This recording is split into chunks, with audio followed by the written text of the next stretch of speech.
일생 사는 동안 주 예수만 따라가리. 주님이 보여주신 삶 나 그렇게만 살으리. 환난이 닥쳐와도 내 목숨을 빼앗으려 해도 내 주님 바라보며 그렇게 살아가리. 내게 주신 사명 모두 마치는 그날까지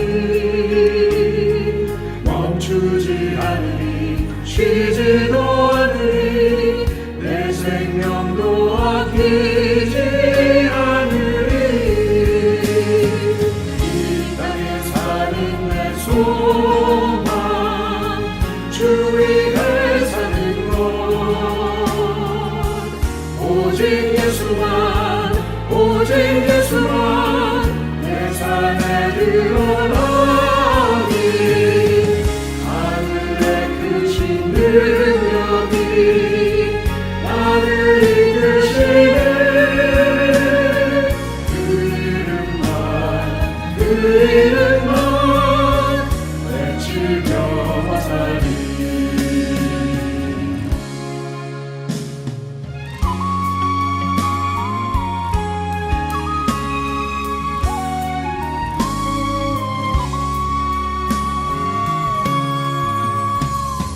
환난이 닥쳐와도 내 목숨을 빼앗으려 해도 내 주님 바라보며 그렇게 살아가리. 내게 주신 사명 모두 마치는 그날까지 멈추지 않으리, 쉬지도 않으리, 내 생명도 아끼지 않으리. 이 땅에 사는 내 소망 주 위에 사는 것 오직 예수만 오직 예수만 내 삶에 드러나니. 하늘의 크신 능력이 나를 이끄시네. 그 이름만 외치며 살리. 이 땅에 사는 내 소망 주 위에 사는 것 오직 예수만 오직 예수만 내 삶에 드러나니. 하늘의 크신 능력이 나를 이끄시네. 그 이름만 외치며 살리.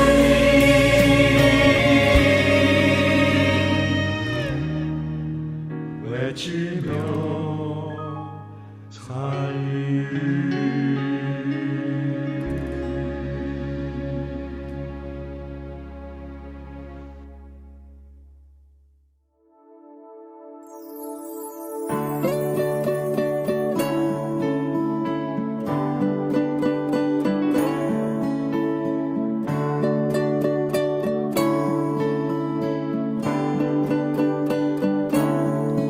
내가 그리스도 그리스도와 함께 십자가에 못 박혔나니 그런즉 이제 내가 산 것 아니요 오직 내 안에 예수께서 사신 것이라. 이제 내가 육체 가운데 사는 것은 나를 사랑하사 자기 몸 버리신 예수 위에 산 것이라.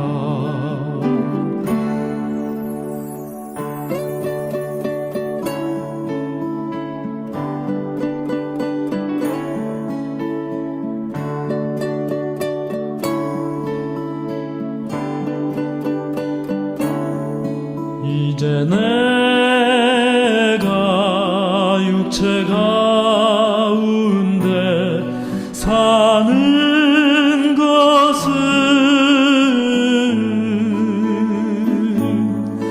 나를 사랑하사 자기 몸 버리신 예수 위에 산 것이라. 나를 사랑하사 자기 몸 버리신 예수 위에 산 것이라.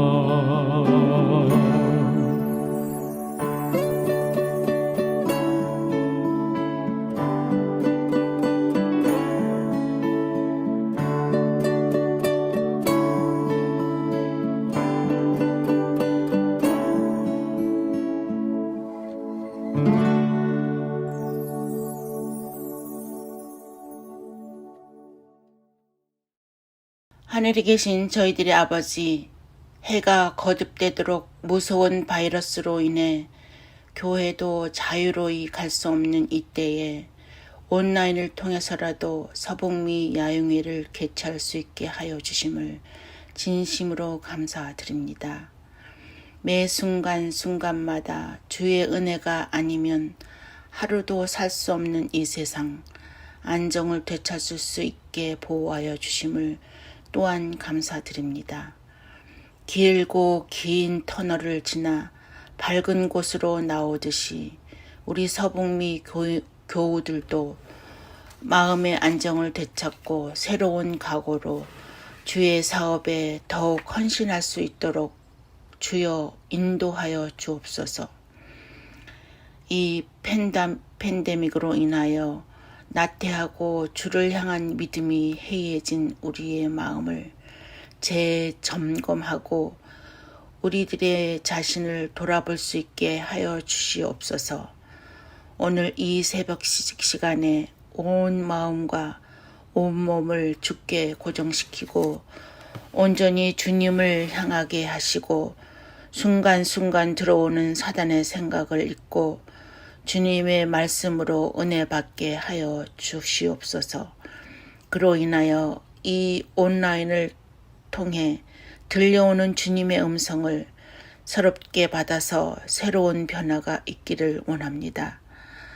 또한 서북미에 계신 성도 여러분과 이 지역사회에 계신 모든 분들 새롭게 변화되고 주님을 더욱 굳건히 믿는 계기가 돼서 이번 야영회가 크게 성공적으로 이루어지기를 간절히 바랍니다. 오늘 하루도 주님의 은혜 아래 행복하고 즐거운 시간이 되고 모든 것을 주께 맡기는 삶을 살게 하여 주시옵기를 간절히 간구하옵고 사랑이 많으신 예수님의 이름으로 간절히 기도드립니다. 아멘.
여러분 안녕하십니까? 평안한 두 번째 날 아침입니다. 오늘의 새로운 시작과 더불어 하나님과 함께하는 우리의 신앙의 여정이 기쁨과 행복으로 가득 차시기를 간절히 기도합니다. 여러분 1세기 이후로 시작되었던 초대교회의 그리스도인들은 어떤 모습의 삶을 살아가고 있었을까요? 저는 이게 참 많이 궁금했습니다. 제가 이렇게 이야기하면 아마도 우리 중에 어떤 분들은 제게 이렇게 반문하실 수도 있을 거예요. 아니 목사님 그것도 모르시나요? 성경에 특별히 사도행전에 그들의 이야기가 얼마나 많이 나와 있는데요. 맞습니다. 성경의 1세기를 살아가던 그 당시 초대교회의 그리스도인들의 이야기는 너무나 자세하게 언급되고 있는 게 사실이지요. 사실 그런데 그것을 제가 모르는 바도 아닐 거고요. 사도행전의 기록은 이렇습니다. 그들이 사도의 가르침을 받아 서로 교제하고 떡을 떼며 오로지 기도하기를 힘쓰니라. 믿는 사람이 모든 물건을 통용하다. 사람마다 두려워하는데 사도들로 말미암아 기사와 표적이 많이 나타나니 믿는 사람이 다 함께 있어 모든 물건을 서로 통용하고 또 재산과 소유를 팔아 각 사람의 필요를 따라 나누어주며 날마다 마음을 같이하여 성전에 모이기를 힘쓰고 집에서 떡을 떼며 기쁨과 순전한 마음으로 음식을 먹고 하나님을 찬미하며 또 온 백성에게 칭송을 받으니 주께서 구원받는 사람을 날마다 더하게 하시니라. 가만히 상상을 해봅니다. 초대교회의 모습이 이런 정도였다면 진짜 천국의 모습 아니었을까요? 이런 공동체에서 함께했던 사람들은 또 얼마나 행복했을까요? 그런 공동체에서 하나님을 예배하는 것, 그런 공동체에서 사람들과 교제하는 것, 그런 공동체에서 예수 믿는다는 게 얼마나 행복하고 좋았을까요? 그런데 여러분, 저는 여기서 더 나아가서 좀 궁금한 게 있어요. 그 당시 그리스도인들에 대하여 성경이 이토록 많이 기록하고 있는 게 사실이에요. 그런데 조금 더 엄밀히 생각해 보면 이것은 교회 안에서 바라본 시각이잖아요. 교회 안에서 교회 안에 있던 사람들이 기록한 교회 안의 기록이잖아요. 인류 역사의 첫 몇 세기 동안에 교회 밖, 보다 구체적으로는 당시 로마라고 하는 큰 국가적 정치 공동체는 초대교회에 대해서 어떠한 생각을 가지고 있었을까요? 그 당시 그 사회 공동체는 교회 공동체에 대해서 또 교회 공동체를 이루고 있었던 그리스도인들에 대하여 어떤 평가를 내리고 있었을까요? 사실 여러분, 이것도 중요하지 않을까요? 기독교에 대해서는 예수를 십자가에 못 박아 죽게 할 만큼 끔찍하게도 싫어해서 당시에 수많은 그리스도인들이 사자의 밥이 되거나 불에 타서 순교를 당했던 그 시대에 과연 그 그리스도인은 어떠한 삶을 살았기에 그 교회가 오늘까지 이어지고 있는 걸까요? 여러분, 제가 이것이 마음속에 깊이 궁금함으로 여겨지게 되었던 배경이 있습니다. 선교적 교회라는 개념이에요. 이제 우리는 선교하고 전도하는 게 너무나 어려워진 시대에 살고 있어요. 공공연하게 그리스도인임을 드러내는 게 부끄러운 시대가 돼버렸어요. 하나님을 알지 못하는 세상의 사람들로부터 교회가 손가락질 받는 그런 일들이 많아지고 있습니다. 교회가 그러면 돼? 어떻게 교회가 그렇게 할 수 있어? 분명 교회가 잘못한 부분도 있을 거예요. 인정합니다. 그런데 이제는 더 나아가서 세상의 교회를 무시하기까지 하는 상황이 돼버린 거예요. 교회의 어떠한 노력에도 반응하지 않는 사람들이 더 많이 생겨나고 있어요. 교회의 목소리가 묻혀버렸어요. 모든 교회적인 것들이 세상에 관심 받게 되어버렸어요. 그래서 교회는 이 사회 속에서 그 구성원들의 삶의 변두리로 밀려나 버리고 말았어요. 과연 역사적으로 선교가 이렇게 어려웠던 적이 있었을까 할 정도로 선교와 전도가 너무나 어려워진 시대에 우리가 살고 있죠. 여러분, 이게 오늘날 우리 교회의 현실이에요. 이러한 때에 교회가 이전의 모습을 진정으로 반성하면서 교회가 가졌던 원래 정체성을 회복하고 다시금 세상을 향해 교회 역할을 다하자는 생각으로 일어난 것이 있는데 그게 바로 선교적 교회 운동이에요. 교회의 선교가 힘들어진 상황에서 먼저는 교회의 정체성을 회복하자는 의도에서 생겨난 것이 선교적 교회라는 개념이라고요. 뭐 선교를 많이 하는 교회라는 말이 아니고요. 그런데 가만히 생각해 보면 사실 교회의 선교가 지금만큼, 아니 지금의 현실보다도 더 어려웠던 시기가 있었어요. 바로 로마 압제에서 출발했던 1세기부터 3세기의 초대교회 시대였죠. 그런데 그 초대교회는 그 모든 어려움을 극복하고 선교적 사명을 온전히 감당했을 뿐만 아니라 그것이 오늘까지 이어질 수 있도록 했다는 사실이에요. 그 비결이 뭘까? 저는 이것이 참 궁금했습니다. 하나님의 도우심 때문이에요. 그것은 하나님이 함께 하셨기 때문에 가능한 일입니다. 뭐 이렇게 대답할 수도 있을 거예요.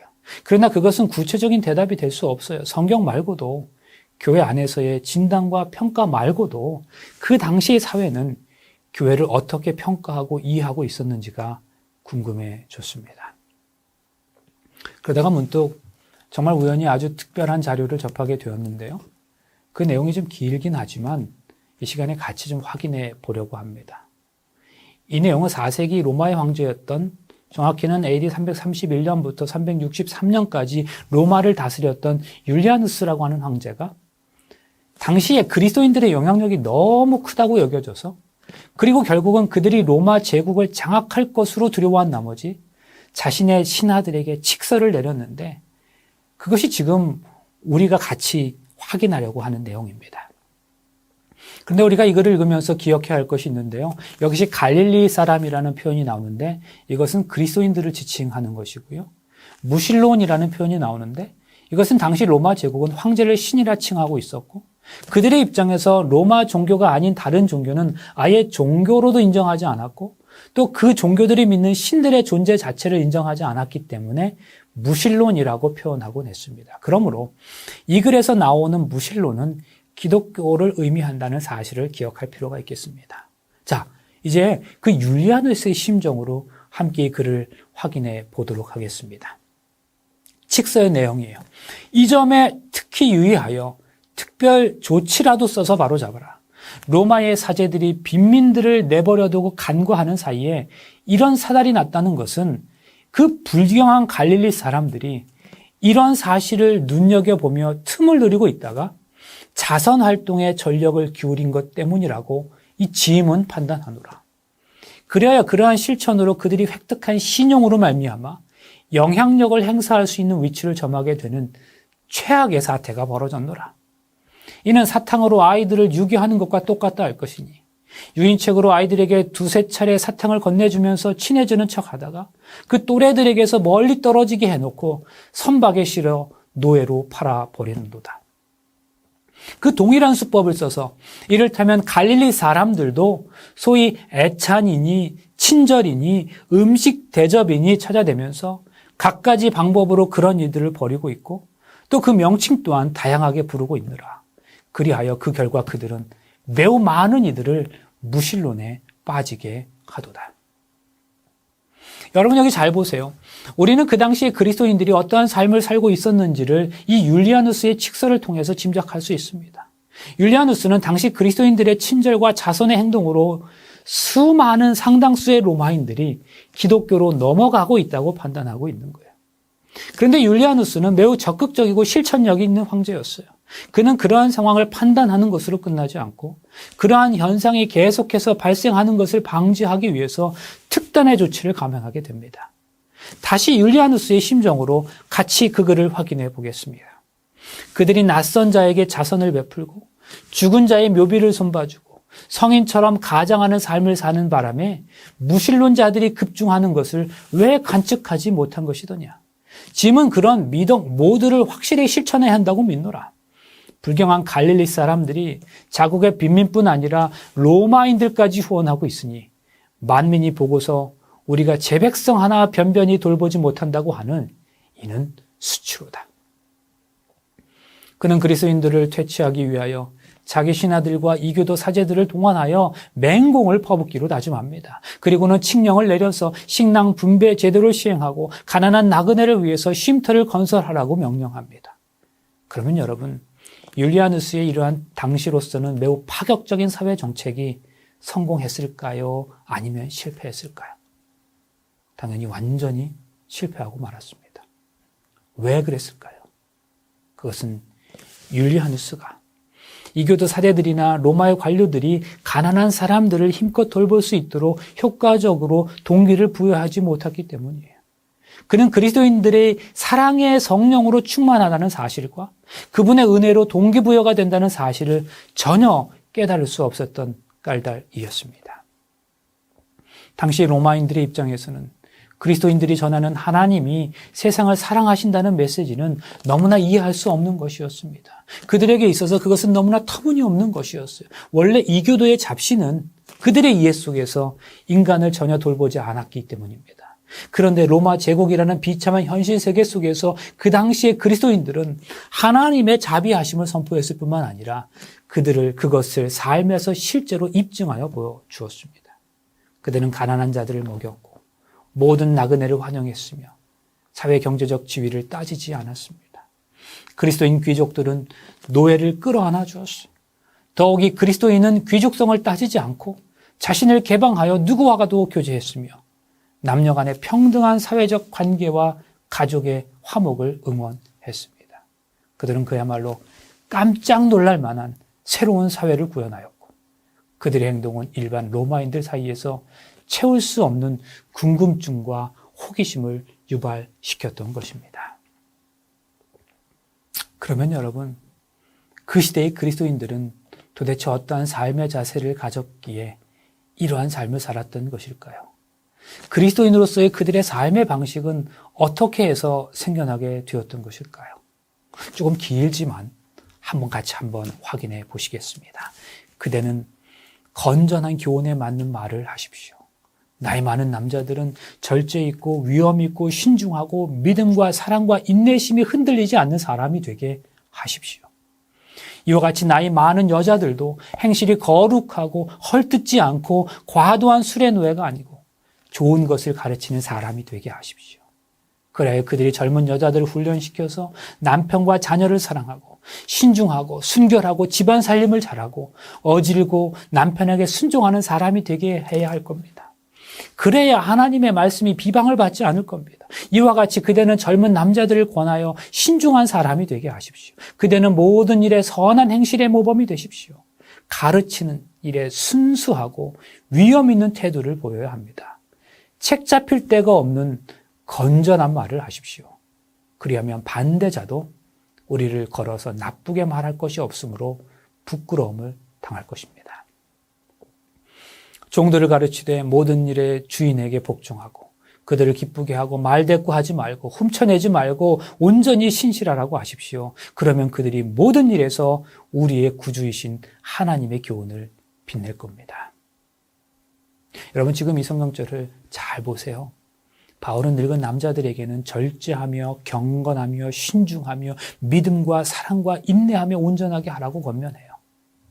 늙은 여자들을 향해서는 행실이 거룩하며 모함하지 말며 많은 술의 종이 되지 아니하고 선한 것을 가르치는 자들이 되라고 권면합니다. 또 젊은 여자들을 향해서는 그 남편과 자녀를 사랑하며 신중하며 순전하며 집안일을 하며 선하며 자기 남편에게 복종하게 하라고 권면해요.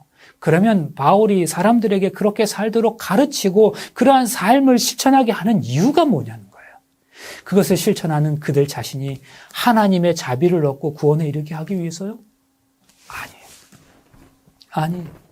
하나님의 자비는 우리 구주 예수 그리스도 안에 있는 사람이면 값없이 은혜로 주어지는 거예요. 그 대신에 바울이 모든 믿는 그리스도인들에게 이러한 삶을 살도록 촉구하고 있는 이유는 그런 것들 때문이 아니라 모든 그리스도인의 이러한 삶의 방식이 범사에 우리 구주 하나님의 교훈을 빛나게 하기 위함이라고 말씀하고 있는 거예요. 여러분 그랬습니다. 이 세계에는 자기 주인을 사랑하는 종이나 신중하게 처신하는 늙은 남자나 또는 모함하지 않는 늙은 여자를 주변에서 발견하는 일이 절대로 흔하지 않았어요. 그래서 그런 사람들의 삶에 대하여 주변의 사람들은 다른 누구보다도 훨씬 더 많은 호기심과 궁금증을 자아내게 했던 것이지요. 살아가는 삶의 모양이나 방식 자체가 로마의 사람들과는 전혀 달랐다고요. 그들의 이러한 삶이 로마 공동체에 속한 사람들로 하여금 이들에 대해 궁금증을 느끼게 하고 그들이 믿는 하나님께 관심을 가지도록 했던 것입니다. 그렇게 그들은 그들의 삶에서 평범하지 않는 삶, 그런 삶을 살아가면서 보통의 사람들로부터 호기심과 궁금증을 일으키는 그런 삶을 살아갔던 겁니다. 전라북도 김제시 금산면에는 전주와 정읍, 김제읍을 모두 연결해주는 용화마을이라는 교통의 중심지가 있습니다. 그리고 이곳에는 금산교회라는 교회가 있는데요. 이 교회는 교회 역사적으로뿐만 아니라 문화적으로도 대단히 중요한 교회입니다. 그래서 지금의 이 금산교회는 1908년 4월 4일에 헌당된 모습 그대로 문화재로 등록되어 있습니다. 6.25 때 동네에서 거의 유일하게 불타지 않고 보존된 교회입니다. 그런데 이 교회 모양이 기역자 모양이에요.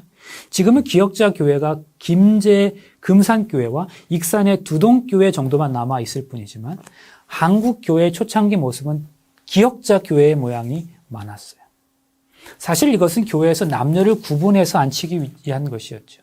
당시에 기역자 교회가 아닌 곳은 예배당 가운데 흰색 천으로 가려서 남녀의 자리를 구분했습니다.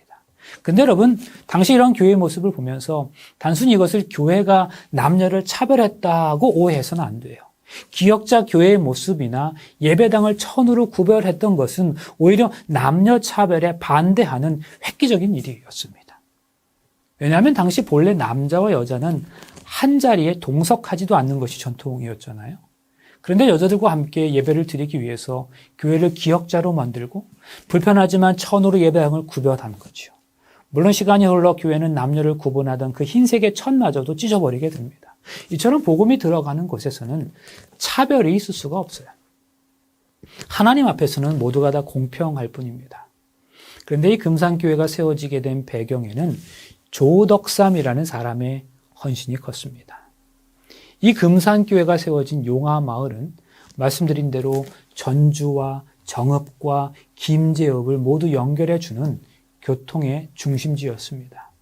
그런데 그러다 보니까 이 용화마을에서는 마방의 주인이 그 지역에서 가장 큰 부자였고 가장 영향력 있는 사람이에요. 그런데 그러한 당시에 바로 그 용화마을 마방의 주인이 조덕삼이라는 사람이었어요.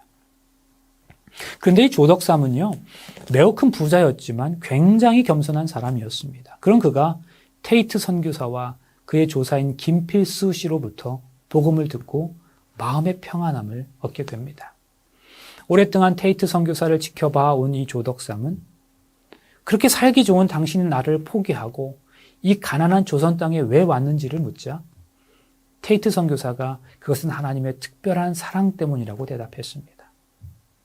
유교 정신에 투철한 보수 집안 출신이었던 조덕삼은 그처럼 다함 없는 헌신의 삶을 살기로 작정한 그 테이트 선교사의 용기에 감동했고요. 그 자신의 집 사랑채를 내어주어 예배를 드리도록 했는데 그것이 바로 지금의 금산교회의 시작이 되었습니다. 그래서 1905년 봄부터 조덕삼의 사랑채에서 조덕삼 씨 부부를 비롯하여 그 자녀들과 마부였던 이자익, 같은 마을에 사는 박화서 부부, 왕순칠, 박동호, 김윤창 등이 예배를 드리게 되었습니다. 그러면 여기서 잠깐 조덕삼의 마부였던 이자익에 대해서도 함께 말씀을 드려야 할 것 같습니다. 본래 이자익은 전라도 출신이 아닌 경상남도 남해도라는 섬에서 출생한 사람이었습니다. 근데 3살 때 아버지가 돌아가시고 6살 때 어머니마저 돌아가신 후에 친척 집에 들어가 살았는데 허구한 난 일만 시키고 하인처럼 대하는 거예요. 그런데 이것은 아니다 싶어서 17살 때 바다를 건너서 육지로 가면 생계를 이어갈 수 있다는 생각에 육지로 가는 배에 무조건 승선해서 경남 하동 근방에 도착하게 됩니다. 이때부터 행상 차림을 하고 하동과 전북 남원을 지나 전주에서 김제군 금산까지 오게 되었는데요. 이때 이자익은 너무나 지쳐서 말 한마디 할 만한 기력도 없었습니다. 그래서 그는 무조건 금산면 금산리에서 제일 부잣집에 들어갔는데 그것이 바로 조덕삼의 집이었어요. 우여곡절 끝에 이자익은 조덕삼의 집에서 머슴으로 일하게 됩니다. 그런데 너무 놀라운 건 머슴들에게 쌀밥을 주는 겁니다. 그때부터 이자익은 정말 기쁜 마음으로 자신보다 15살이 많은 조덕삼의 마부로서 열심히 일을 시작합니다. 그러던 중에 데이트 선교사가 금산리에 오면서 조덕삼과 이자익이 함께 예수님을 믿게 되었고 주인과 머슴이 함께 이 세례를 받게 되었어요. 그런데 이 조덕삼이라는 사람이 얼마나 훌륭했던 것이 머슴이었던 이자익에게 공부할 기회를 주었다는 거예요. 하루는 조덕삼의 아들인 조영우가 서당 훈장을 모시고 한문을 배우고 있는데 그 곁을 지나다가 머슴 이자익이 천자문을 술술 외우는 것을 보게 됩니다. 우연히 이자익이 천자문을 외우는 모습을 본 이 조덕삼은 그날 이후로 자기 아들과 동일하게 이자익에게 공부를 시킵니다. 우리는 나보다 능력 있는 사람을 보면 질투하고 또 흠을 잡으려고 노력하는데 조덕삼은 심지어 자신의 머슴의 장점을 더 높여주고 키워주었어요. 그러다 보니 이자익 역시 평생 조덕삼을 존경하고 은인으로 여기며 살았던 것은 당연합니다. 이처럼 금산교회는요, 조덕삼과 이자익을 중심으로 부흥하기 시작해요. 1906년 5월 30일 조덕삼과 이자익이 함께 세례를 받고 한 주 후에 함께 집사로 임명을 받았습니다. 사실 주인 입장에서는 머슴이 자기와 같은 집사라는 것이 불쾌할 수도 있습니다. 하지만 조덕삼은 조금의 불만도 없이 이자익과 함께 열심히 교회를 섬겼습니다. 그러다 1년 후에 교회가 부흥하면서 금산교회에서도 한 명의 장로를 뽑게 됩니다. 장로 후보는 교회에서 가장 열심인 조덕삼과 이자익이었는데 여러분 상식적으로 누가 장로가 되어야 하겠습니까? 조덕삼은 사적으로 이자익의 상전이에요. 나이도 15살이나 많습니다. 마을의 최고 부자이고 금산교회의 터를 마련해 준 인물이고 교회를 운영하는 거의 모든 재정을 담당하는 사람이에요. 더군다나 그 인격과 인품도 흠잡을 데 없었어요. 그런데 투표 결과 머슴 이자익이 장로가 된 거예요. 당시에 장로는 지금보다 훨씬 더 그 책임이 막중해서 실제로 설교도 하고 교회를 이끌어가는 총책임자였습니다. 그러므로 이자익이 장로가 되었다는 것은 앞으로 상전인 조덕삼이 이자익의 설교를 들어야 하고 함부로 반말도 할 수 없고 오히려 그 머슴을 도와서 교회를 섬겨야 한다는 것을 의미했습니다. 이런 것이 싫어서 인근의 곤단골 교회나 연동교회에서는 이것이 말도 안 되는 일이라고 여겼기 때문에 양반들이 교회를 떠나가 버리는 일도 발생했었습니다. 금산교회에서도 마찬가지였습니다. 갑자기 장례가 웅성웅성해졌어요. 이때 다른 양반들이나 조덕담의 가족들의 마음이 어떠했겠습니까? 교회가 갈라지기 일보 직전이에요. 그런데 그때 조덕삼 집사가 테이트 선교사에게 발언권을 얻어서 교인들에게 이렇게 말합니다. 우리 금산교회 교인들은 참으로 훌륭한 일을 해냈습니다. 저희 집에서 일하고 있는 이자익 영수는 저보다 신앙의 연수가 대단합니다. 여러분 감사합니다. 조덕삼은 이처럼 자신의 머슴이었던 이자익이 먼저 장로가 되었지만 그것을 기꺼이 받아들였고 그뿐만 아니라 이자익을 평양신학교로 보내서 신학 공부를 지원합니다. 그리고 이자익이 목사가 되자 1915년에 자신의 머슴이었던 이자익을 금산교회로 다시 모셔 당회장 목사로 깍듯이 대접했습니다. 어떻게 이럴 수 있습니까? 여러분, 이자익 목사님은 우리나라에서 유일하게 장로교 총회장을 3번이나 하신 분이십니다. 대전신학대학교에는 이자익 기념관이 있을 정도예요. 하지만 많은 사람들이 이자익 목사에 대해서 말하기 전에 반드시 언급하고 칭송하는 분이 바로 이 조덕삼 장로님이에요. 조덕삼 장로는 단순한 신앙생활만 열심히 하신 분이 아니에요. 그는 민족교육을 시행하고자 1906년에는 금산교회 내에 유광학교를 설립했고 이 학교에서 사람들을 모아 한글과 역사를 가르쳤습니다. 그리고 나중에 유광학교 출신들이 전주와 금산에서 3.1 만세운동을 주도하게 되었습니다. 3.1운동이 있었던 1919년 12월 17일 조덕삼 장로는 52의 나이로 세상을 떠나게 되는데 그의 마지막 유언이 절대로 우상을 섬기지 말고 제사는 지내지 말아라. 예수를 잘 믿어 나를 만날 수 있도록 신앙생활을 잘하고 너희들은 내 대를 이어서 목사님을 잘 섬기고 교회를 지켜야 한다는 것이었어요. 이때 가장 많이 통곡하신 분이 이자익 목사님이었습니다. 여러분, 당연하지 않았겠습니까? 최근 몇 년 동안 그렇진 않았지만 미국에서 목회하다가 갑자기 한국으로 돌아갔어요. 삼육대학에서 새로운 방식의 삶을 시작하게 되면서 처음 한 5년 동안은 매 방학마다 학생들을 인솔해서 해외로 선교 봉사를 다녀야 할 기회가 있었습니다. 그런데 그 선교 활동을 마치고 마지막 하루 이틀은 거의 예외 없이 주변에 여행을 하는 일정이 포함되어 있었습니다. 어느 방학에 학생들을 데리고 필리핀의 어느 바닷가 마을에서 선교 활동을 했었는데요. 그것이 마친 후에 그 바닷가에서 시간을 보내게 되었어요. 그런데 한 학생이 그 바닷가에서 수영을 하다가 그만 성게에 찔리게 됐어요. 맨발로 바닥을 밟았는데 하필 성게를 밟았던 것이죠. 저는 사실 경험이 없지만 성게에 찔리면 너무나 아프다고 그래요. 그 학생이 너무 아파하는 겁니다. 발에 박힌 가시를 빼려고 하면 그 가시가 뚝뚝 끊어지고 도무지 빠지질 않는 거예요. 그 상황에서 저는 당연히 그 문제를 어떻게 처리해야 될지 알지 못했어요. 그래서 그 학생을 데리고 주변의 필리핀 사람들에게 그 발을 보이면서 어떻게 해결해야 될 것인지를 물었어요. 그랬더니 키득키득 웃는 거예요. 기분이 좀 나빴어요. 학생은 아파 죽겠다고 하는데 왜 웃냐고 물었어요. 그랬더니 설명을 하는 겁니다. 성게에 찔린 부분에 소변을 보라는 거예요. 그러면 금방 나을 거라는 거예요. 너무나 아무렇지도 않게 얘기해서 그 말이 잘 믿어지지 않았지만 마침 그 학생이 남학생이었기 때문에 저쪽 귀퉁이에 가서 자기 발에 소변을 좀 보라고 시켰습니다.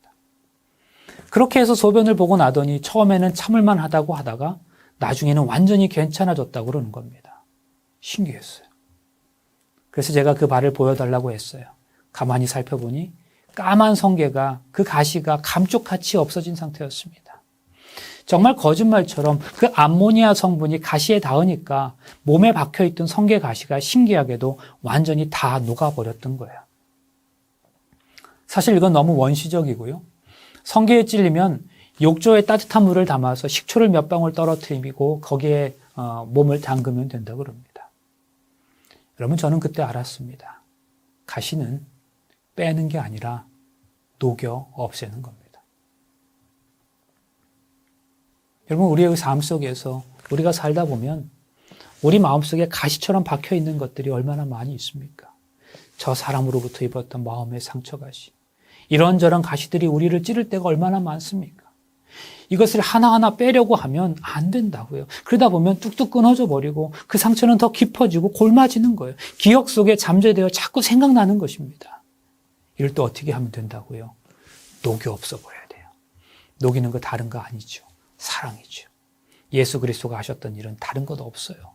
귀신 들린 사람들에게까지도 저 사람은 위험한 사람이 하고 도외시하는 게 아니라 그 사람도 하나님의 형상이라고 생각하면 그를 품에 안는 겁니다. 그리고 그 사랑 안에서 사람들이 회복되는 거예요. 이게 예수 그리스도께서 하신 일이었어요. 이 시간에도 마음속에 스스로 해결할 수 없는 상처를 품고 살아가는 분들이 있을 줄로 압니다. 그런데 그 상처는 주님 앞에 가지고 나오시면 주님은 정죄하지 않으시고 네 마음의 마음을, 그 아픔을 내가 알아 말씀하시는 거예요. 예수님은 누구도 정죄하지 않으셨지요. 있는 그대로 모습으로 사람들을 받아주셨지요. 바로 이것을 있는 그대로 받아주는 것을 무엇이라고 하는가 하면 환대라고 그래요. 어떤 사회학자는 환대를 어떤 사람이 사람 노릇할 수 있도록 허용하는 것이다, 그렇게 정의했습니다. 내 앞에 있는 어떤 사람이 자신의 존엄성을 충분히 누릴 수 있도록 배려하는 것이 환대라는 거예요. 예수님은 그런 삶을 사셨어요. 예수님은 사람들을 품에 안는 존재이셨죠. 구원받았다는 것이 무엇을 의미하는가요? 예수님에 의해서 내가 용납받았음을 내가 알아차리는 거지요. 내가 하나님에 의해서 받아들여진 바 되었다는 것을 내가 받아들이는 게 바로 그 구원이죠. 돌담, 한번 생각해 보세요. 그런데 그 돌담에 쌓여진 돌들의 모양은 같은 게 하나도 없어요. 솜씨 좋은 장인들은 모양이 서로 다른 그 돌들을 기가 막히게 적절한 자리에 넣어서 훌륭한 담을 만들어내는 겁니다. 그 장인에게 있어서 버릴 만한 돌이 하나도 없는 거죠. 그런데요, 사람도 그렇습니다. 한국으로 돌아가기 전에 미국에서 목회했던 마지막 교회는 중가주 앞에 속한 베이커스필드 교회였습니다. 지금도 그런지는 모르겠지만 제가 목회하던 때에는 합회장님을 포함한 합회 임원들이 지역의 목회자들과 정기적으로 만나는 시간을 가지면서 함께 비전을 나누고 지역 선교를 위해 논의하곤 했었습니다. 이 목회자 모임을 할 때마다 항상 인상적이었던 것은 매번의 모임마다 첫 번째 순서로 기도회를 진행했는데요. 근데 그것이 단순히 어느 한 사람이 10분, 20분짜리 짧은 말씀을 전하고 기도하는 정도의 순서가 아니라 오로지 기도만을 위해서 약 1시간 이상을 할애한다는 사실이었습니다. 언제나 그랬어요. 때로는 동료 목회자들과, 때로는 개인이 그 짧지 않은 시간 동안 기도하면서 자신을 돌아보고 그날의 순서를 위해서 간절히 기도하곤 했어요. 사실 이러한 기도회가 제대로 운영되기 위해서는 장소도 매우 중요했습니다. 그래서 우리는 매번의 모임을 각 교회의 목회실에서 돌아가면서 가지곤 했어요. 점심도 매우 간단한 샌드위치로 해결하면서 자리를 옮기지 않고 모임이 있는 날이면 늘 오전 9시부터 오후 4시까지 7시간가량을 한 자리에서 진행하곤 했는데요. 개인적으로 미국 목회 경험 가운데 가장 아름다운 기억으로 남아있는 것 중에 하나입니다. 3월의 어느 화창한 봄날이었습니다. 그날 역시 베이커스필드 교회가 속한 지구, 에어리어 5, 그 지구의 모든 목회자가 한 자리에 모이는 날이었어요. 합회장님과 총무 목사님들을 포함하여 모두 11명의 목회자가 자리를 함께 했는데 그날의 특별 주제가 바로 이 리더십이라고 하는 것이었어요. 그날도 역시 기도회를 은혜로운 분위기 속에서 마치고 이 총무님의 진행으로 각 교회의 현안들을 간단히 보고하는 시간을 가졌어요. 그리고 이어서 합회장님께서 순서를 진행하셨습니다. 그런데 그 순서가 정말 너무나 뜬금이 없었어요. 합회장님은 갑자기 의자 밑에서 그 크다란 가방을 하나 꺼내 올리시더니 책상 위에 턱하니 올리셔서는 아이들 노는 장난감인 레고 블럭이 수도 없이 들어있는 그 커다란 상자를 꺼내시는 거예요. 그리고 우리더러 이 레고 블럭을 원하는 만큼 집어가라고 하셨어요. 우리는 모두 합회장님의 안내에 따라 그렇게 했고 모두가 다 어리둥절하면서 그 다음에 지시사항을 기다리고 있었습니다. 그래서 합회장님이 이제는 자기 앞에 있는 레고 블록들을 가지고 무엇인가를 자유롭게 만들어 보라고 하셨어요. 생각지도 못했던 합회장님의 이러한 순서에 분위기가 이내 밝아진 가운데 어떤 목회자는 자신의 앞에 있는 블록들을 색깔별로 구분하여 나름대로 의미를 부여하는가 하면 또 어떤 목회자는 그럴듯한 집이나 자동차와 같은 어떤 작품들을 만들기 시작했어요. 물론 저도 꽤 괜찮은 집을 한 채 지었습니다. 한참의 시간이 주어진 후에 합회장님은 그 작품들을 각각 우리 모두에게 일일이 설명해 보도록 하셨어요. 설명을 다 들으신 합회장님께서 다음과 같은 이야기를 시작하셨습니다. 여러분들이 가지고 있는 레고 블럭 하나하나는 여러분들이 교회에서 만나게 되는 여러분 교회의 성도들 한 사람 한 사람을 의미합니다. 그런데 제가 여러분의 작품을 만드는 것을 유심히 살펴보았는데 어떤 목사님은 자신이 가져온 것 외에 옆에 있는 다른 목사님에게서 필요한 레고 블럭을 가져오는 것을 보았습니다. 그리고 제가 지금 보니까 여러분들의 작품을 아주 멋있게 만들기는 했지만 여러분들이 집어온 레고 블록 모두를 다 사용하여 여러분들만의 작품을 만든 목회자는 아무도 없었습니다. 정말 그랬습니다. 저 자신을 포함해서 많은 목회자들이, 모든 목회자들은 각자가 구상한 작품을 만드는데 거기에 필요하지 않은 블록들은 사용하지 않은 채 옆으로 이렇게 제쳐 놓았던 거죠. 합회장님은 계속해서 말씀하셨습니다. 그러면 여러분들이 옆으로 제쳐놓은 그 블럭들은 분명 여러분의 작품에 필요하지 않았기 때문이었을 것인데 그 필요와 불필요의 기준은 과연 어디에서 온 것입니까? 바로 여러분이 이미 구상해 놓은 그 계획에서부터 온 것이 아닙니까? 여러분에게 주어진 블록들을 여러분의 계획에 맞추려고 하니까 어떤 조각들은 그 과정에서 필요하다고 느끼지 않았던 겁니다. 그래서 여러분은 그것을 사용하지 않았던 거지요. 그런데 말입니다. 그것은 그냥 일반적인 세상적 리더십의 모습입니다. 좋은 작품, 좋은 결과를 위해서는 그것에 적합하지 않은 것은 버리고 적합한 것만을 사용하는 거지요. 그러나 그런 경우에는 리더의 계획이 무엇보다 선행하는 경우고 함께하는 구성원들은 단지 그 계획에 맞추어야만 하는 그런 결과를 가져오게 됩니다. 성경적 크리스천 리더십은 그렇지 않습니다. 하나님에게 있어서 모든 사람은 다 가치 있고 소중합니다. 하나님의 일을 위해서 이 땅에 제외되어야 할 사람은 세상에 아무도 없습니다. 하나님께서 어떤 사람을 여러분 주위에 있도록 허락하셨다면 그 사람은 하나님의 계획에 반드시 필요한 사람임을 기억해야 합니다. 혹 여러분의 계획에는 그가 필요 없을지 모르지만 하나님의 계획에는 그는 반드시 필요한 사람입니다. 그러므로 하나님께서 여러분들에게 허락하신 모든 믿음의 형제들과 협력하는 것이 진정한 크리스천 리더십의 모습이라고 할 수 있습니다. 그러려면 사람들과의 관계보다는 하나님과의 관계에 우선할 수 있어야 합니다. 여러분 그렇습니다. 그런데 이것이 비단 리더십에게만 적용되는 이야기이겠습니까? 우리가 만나는 모든 사람은 하나님 앞에서 소중하지 않은 사람은 하나도 없습니다. 그들 모두는 우리가 하나님의 마음으로 가치 있게 바라보아야 하는 사람들이지. 그래서 그들과 함께 하는 것이 때때로 우리의 전진을 발걸음을 너무나 더디게 할지라도 더디가도 함께 가는 더함의 삶, 더함의 영성이 우리에게 필요한 것입니다. 나무의 발화점은 섭씨 470도, 아마도 화씨 870도 정도입니다. 470도의 온도가 되어야 나무가 타기 시작한다는 말씀이에요. 고무의 발화점은 350도입니다. 그런데 종이의 발화점은 250도, 화씨로 480도예요. 발화점이 낮을수록 쉽게 불이 붙는 법이에요. 우리는 종종 더 화려한 설교, 강한 음향의 찬양, 더 많은 사람이 모이는 예배, 더 자극적이고 더 재미있고 더 좋은 것을 주는 교회에서만 은혜와 감동을 경험했다고 느낄 때가 있어요. 발화점이 너무 높은 거예요. 그런데 낮은 자가 되면 평범한 예배에도, 소소한 악기로 드리는 찬양에도, 짧은 분반 시간이나 소그룹 모임에서도, 특별할 것 없는 일상에서도 큰 은혜를 받을 수 있고 또 감사를 드릴 수 있습니다. 그래서 하나님은 연약함을 허락하실 때가 있어요.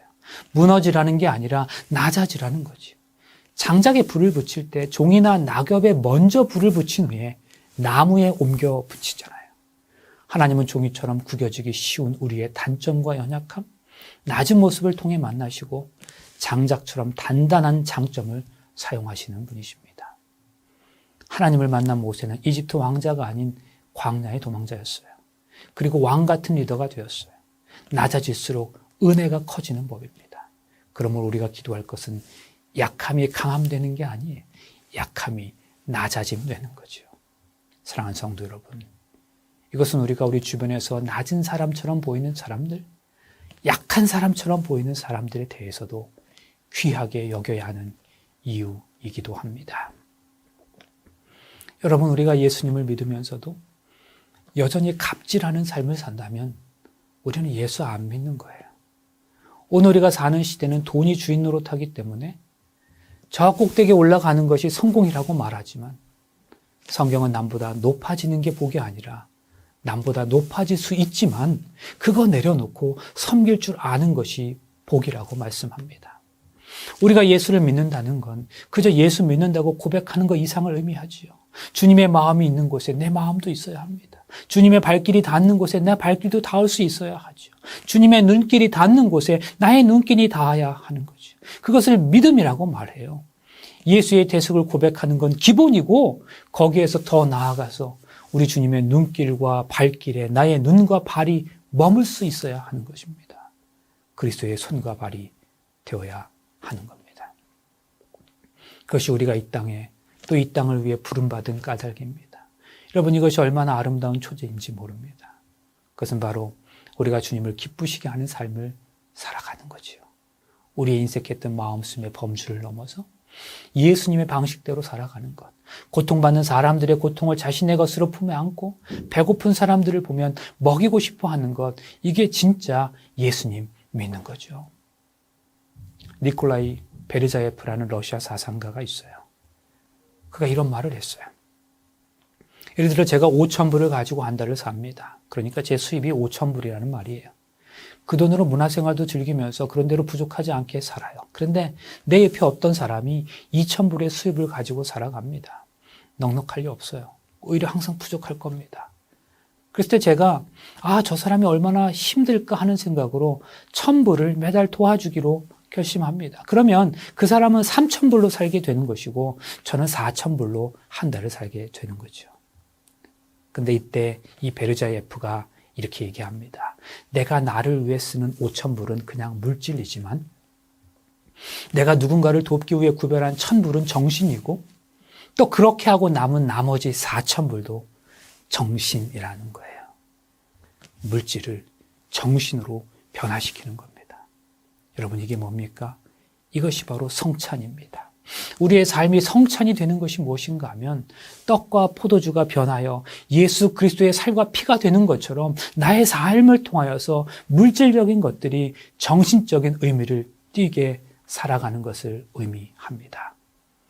공동체를 뜻하는 영어 단어 커뮤니티는 서로나 함께를 뜻하는 컴과 선물을 뜻하는 무누스가 결합된 말이라고 합니다. 그렇다면 공동체는 서로가 서로에게 선물이 되는 집단이라는 말일 겁니다. 교회는 서로가 서로에게 선물이 되는 공동체여야 합니다. 뿐만 아니라 교회가 속한 더 큰 지역사회 공동체를 향해서도 교회는 분명 귀한 선물일 수 있어야 합니다. 내가 누군가에게 상처 입은 사람을 품에 안아서 그의 인생에, 그의 마음에 박힌 가시를 녹여줄 때 나는 비로소 성찰의 삶을 살기 시작하는 거지요. 이런 사랑 안에서 날마다 삶으로 주는 것이 받는 것보다 복이 있다고 하신 우리 주님의 말씀을 삶으로 실천하는 삶을 살아갈 수 있기를 간절히 바라면서 말씀을 마치겠습니다.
사랑의 아버지 하나님, 이 아침이 우리 모두에게는 너무나 소중합니다. 우리들 각자에게 주어진 시간만큼 이 땅의 모든 사람들이 소중하고 가치 있음을 깨닫게 하시니 감사합니다. 눈에 보이는 것으로 사람을 판단하지 말게 하시고 우리가 만나는 모든 이들에게 하나님의 사랑을 드러내게 하여 주시옵소서. 우리가 살아가는 공동체가 그것이 교회이든 사회에서든 서로가 서로에게 진정한 선물이 되는 공동체가 되게 하여 주셔서 우리로 인해 세상이 행복한 삶이 되게 하여 주시옵소서. 그래서 하나님 안에서 모두가 가치 있는 존재임을 우리의 삶으로 드러내게 하여 주시옵기를 예수님의 이름으로 간절히 기도하옵나이다. 아멘.